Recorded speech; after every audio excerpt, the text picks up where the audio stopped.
বন্ধুরা আসসালামু আলাইকুম। আপনারা সবাই কেমন আছেন? আশা করতেছি ভালো আছেন। তো আল্লাহর মতো আমি ভালো আছি। তো বন্ধুরা, আজকে আমরা ইউটিউবের অটো প্লে ভিডিও নিয়ে কথা বলব। তো চলুন প্রথমে আমি আপনাদের ইউটিউব থেকে ঘুরে নিয়ে দেখে আসি কীভাবে আমার ভিডিওটা প্লে হয়ে যাচ্ছে অটো। তো আপনাদের যদি সমস্যা হয় তাহলে আপনারা সমাধান করবেন। আর যাদের প্লে হচ্ছে না তারাও দেখে রাখবেন, কারণ ভবিষ্যতে যদি এই সমস্যায় পড়েন আপনারা তাহলে নিজেই সমাধান করতে পারবেন। তো আমি প্রথমে ইউটিউবটা ওপেন করে দিচ্ছি। তো ইউটিউব ওপেন করে দিলাম। তারপর দেখুন বন্ধুরা, আমাদের ইউটিউব ভিডিও কিন্তু একা প্লে হয়ে যাবে। দেখুন বন্ধুরা, ভিডিওটা কিন্তু প্লে হয়ে যাচ্ছে। তো আমরা এখান থেকে তো বন্ধুরা আপনারা দেখলেন আর ভিডিও কিন্তু ইউটিউবের অটো একা প্লে হয়ে যাচ্ছে, যার কারণে কী হবে, আমাদের এমবি বেশি খরচ হবে। আবার যে ভিডিওটা প্লে করতে চাইতেছি না, যে ভিডিওটা দেখতে চাইতেছি না, সেই ভিডিওটাও প্লে হয়ে যাবে। যার কারণে কী হবে, অনেক সমস্যায় আমরা পড়বো। যাই হোক, এই সমস্যার সমাধান করার জন্য এই ভিডিওটা। তো চলুন ভিডিওটা শুরু করবো। তার আগে আপনারা যদি আমার চ্যানেলে নতুন দর্শক হয়ে থাকেন তাহলে চ্যানেলটি সাবস্ক্রাইব করে পাশে থাকা বেল আইকন বাজিয়ে অল করে দেবেন।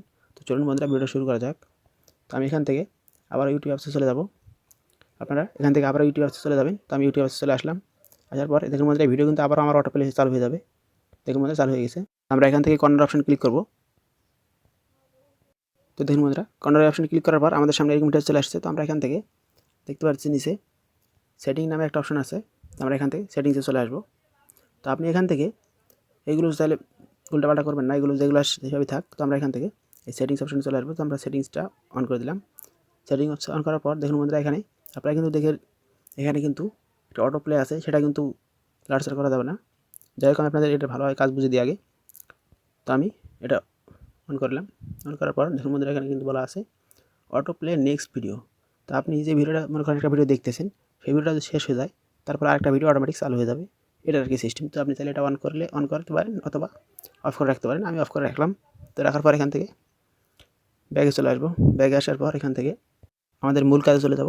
মূল কাজে যাওয়ার জন্য এখান থেকে সবার উপরে এখানে দেখতে পাচ্ছেন জেনারেল। তো আমরা এখানে জেনারেলে চলে যাব।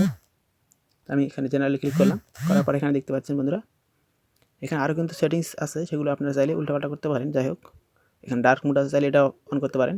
যাই হোক, আমি এটা দেখালাম না, আমি যেই কাজে আসছি সেই কাজে দেখাই।